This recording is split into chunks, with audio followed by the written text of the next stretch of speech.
It's Mike Chin here in Tokyo, Japan. Today's gonna be another fun-filled food day, starting with one of the most unique and amazing tonkatsu restaurants I've ever been to. Then heading for some soba noodles, some really spicy dumplings and soup, and finally, an unforgettable Wagyu beef experience with the WAGYU MAFIA.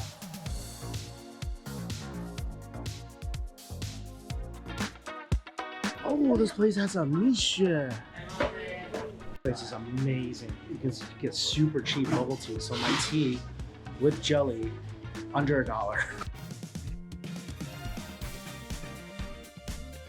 The ordering process is really unique. You choose the type of cut and they tell you a little bit about the cuts. And then you pick the brand of pork that you want because this place has pork from all around the world. All right, first meal of the day. This is a really popular tonkatsu place where the tonkatsu is supposed to be super thick and juicy. The first one I got is pork belly from Gama and then a sirloin cut from Miyagi, which the server says is just so amazing. These are roasted tomatoes soaked in a vinegar marinade. Oh, these are amazing. It's sweet, juicy. You definitely taste that smoke from the grill. These are grilled tomatoes. That is extraordinary. Never had anything like that before. Wow. I try to order more of these tomatoes. You can't even order them. They just give it to you for free, and that's it. Like, oh, they smell so good. That's it. Treasure them. Start off with the pork belly.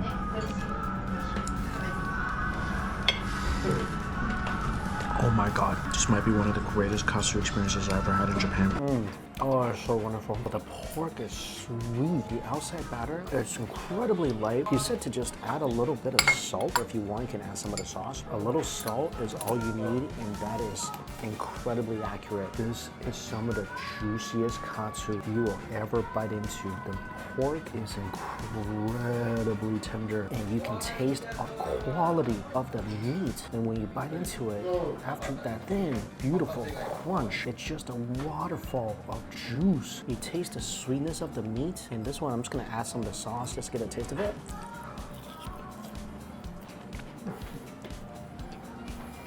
Put this on your Japan travel list. Oh my gosh, this is so amazing. And the pork gets a little too fatty. Chase it with some cabbage and the vinegar.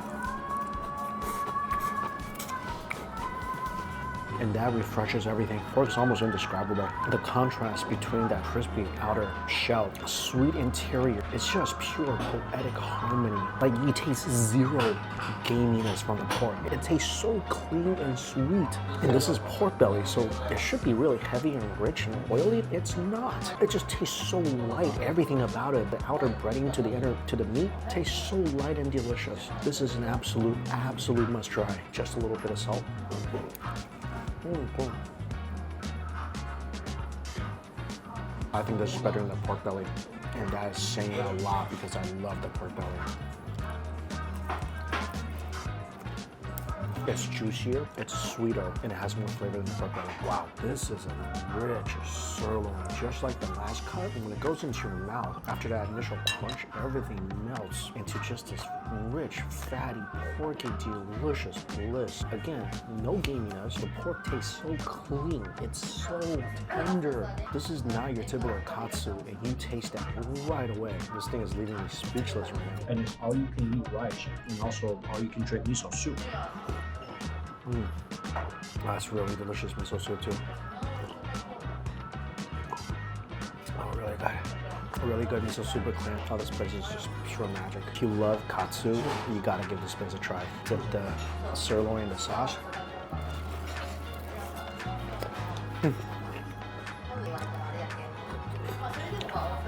It's just too good. Chase it with some of the cabbage and the dressing. If it really does feel too rich, you can add some mustard. Absolutely magical. Add this place on your food list. Oh, this place is amazing. The next place I'm going to is actually right around the corner. Gotta hurry though, they're about to close. So this is a Michelin guide soba noodle restaurant. They closed at 2 o'clock. I got in at 1:59, and they're known for their uni soba. Oh my gosh, that is flavorful. Then chewy with a subtle sweetness.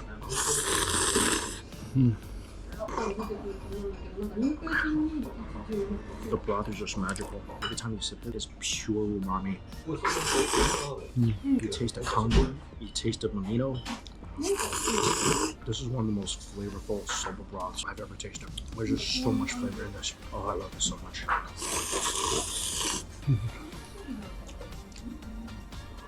Mix it with some of the wasabi and the uni. Oh man, oh I love this so much. So magical. Every time I go to a soba shop in Japan, I always get a cold soba and a hot soba. I get the hot soba mainly for the soup flavor. Hot soba because I love a nice bowl of hot soupy soba. I always get a cold one for the texture. This texture is 10 out of 10. It's so chewy and elasticy. Get a little kick from the wasabi. And that absolute rich creaminess from the uni. I don't think I've ever had uni and soba before. That is a magical combo. Rich, sweet umami flavor from the uni and that ultra umami flavor coming from the soba. Again, with that nice kick of wasabi. Great soba noodles. There's nothing like it in the world. After you finish the cold soba, they bring over a serving of soba-yu, which is mian-tong soba noodle broth. Oh yeah, that's the stuff they boil the soba in. And all that nutrients from the soba is right here. And it's full of that natural soba sweetness mixed with the umami of the soba broth.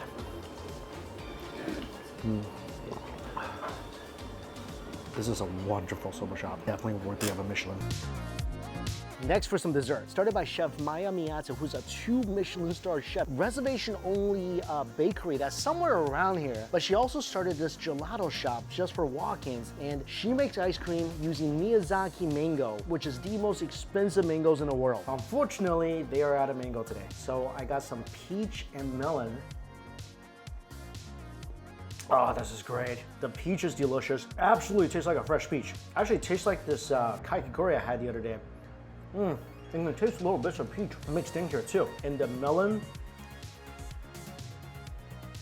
I think the melon's even better. Oh man. Every bite you take, you taste that sweet floral aroma. And both are sorbet, so much better for you than ice cream. And after the lunch I had, really wanted something refreshing. Even though I missed out on a mango, this is really refreshing and good. About to get on subway to go home, but I saw this dumpling shop. Every time I see like a dumpling shop or a Chinese restaurant, I usually look it up, save the location. And this place is really popular, so I wanted to try their dumplings. So I got 8 of them. 4 of them came with their regular broth, and 4 of them came with their spicy broth. And look at the spoon they give you to eat this with. Inside, I see some scallions. Broth is really good. Definitely tastes like dumpling broth.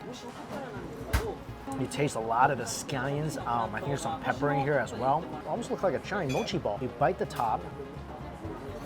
There is definitely a lot of soup in here. The dough is a little thick. Gonna add a little bit of vinegar. It's a good soup dumpling. It definitely has a lot thicker skin than the soup dumplings I'm used to.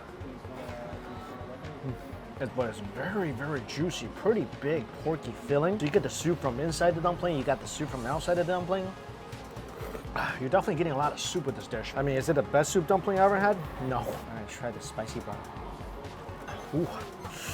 I think the spicy broth, you definitely taste more heat than anything else. I got a level 3 heat, so 3 out of 5. I thought that'd just be pretty mild. It's very, very spicy. As you can see, the wrapper for the dumpling is very, very thick and chewy. And I highly recommend if you're eating this, definitely add some vinegar because it is a very, very rich dumpling.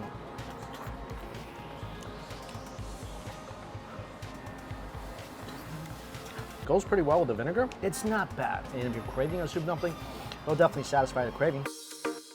Dinner is at WAGYU MAFIA. So this is a very popular place for Wagyu. It's also supposed to be a lot of fun. This grill in front of me is custom made by them. And it costs $3,000 to make. I don't know if that makes the beef taste better, but I hope so. So this Wagyu having today is called Ozaki beef. And all Ozaki beef is owned by one farm. They only produce about 30 cattle a month, which is very low quantity. So the first cut is the shoulder cut, just a little bit of salt.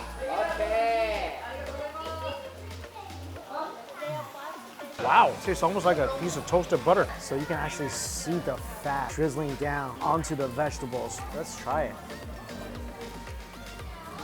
We definitely taste the beef fat.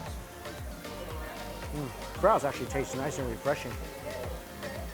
So the pieces I'm eating now are just shoulder pieces and side pieces. Everything just absolutely melts in your mouth. Every time I come to Japan, I always try to have a really good Wagyu experience at least once. There's nothing like it. This time, when I come here, because this seems really fun, this is definitely the most vibrant Wagyu experience I've ever had. Vegetables went on the grill, some mushrooms, some pumpkin, okra, lotus, Hokkaido mushroom. Best produce in Japan.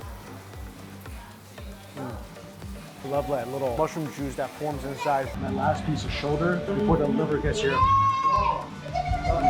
I don't think I've ever had Wagyu liver before, so today will be a first for that.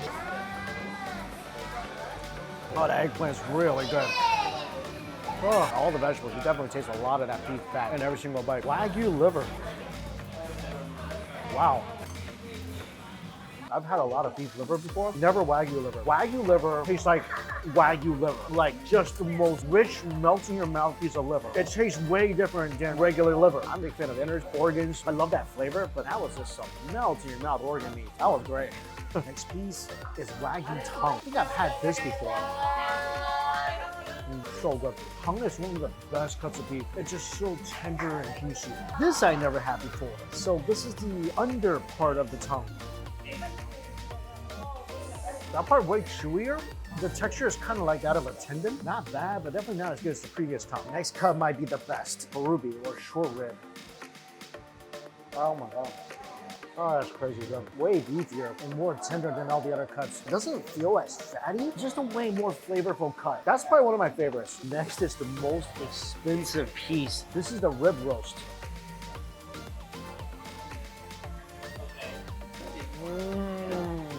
Wow, that had the full-on beefy flavor, like the short rib, but it melts like butter. Because a lot of times when you eat 8-5 Wagyu, some pieces are so marbled and buttery, it lacks that nice beefy flavor. That's why I feel like overall I like Hanwoo more than Wagyu, because Hanwoo still melts in your mouth, but it still has an explosive, juicy beef flavor. That piece was like a combination of Hanwoo and Wagyu. That was great. Last piece of meat. This is also something I never tried before. This is Wagyu beef intestines.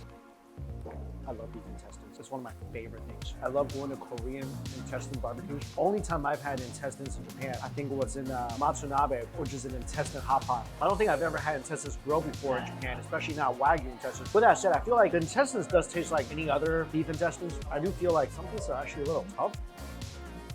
But the fattier pieces, amazing. And they serve the intestines with some cabbage because large intestines are very, very fatty. Good to use something super rich with this. This is pretty interesting. So all the fat that's been rendered from the beef that's been pretty much gathering like a moat around a castle on their specialized grill, they made a ramen out of it. So noodles and broth went into the grill, mixing it with all that Wagyu beef fat. And now we have Wagyu beef noodles.